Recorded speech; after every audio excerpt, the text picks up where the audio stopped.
Hello friends, in this video I will show you how to replace the toner cartridge and the drum unit on Konica Minolta Bizhub 4000P model. So, to replace the two units, press the button from the right side and the front door will open. This is the toner cartridge. Just take the handle and slide it out. And this is the drum unit. To replace it, again take the handle and slide it out. That's our drum unit.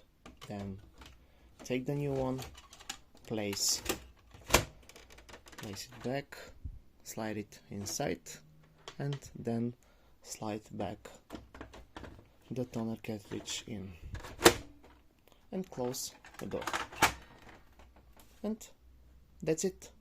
Thank you very much. Good luck.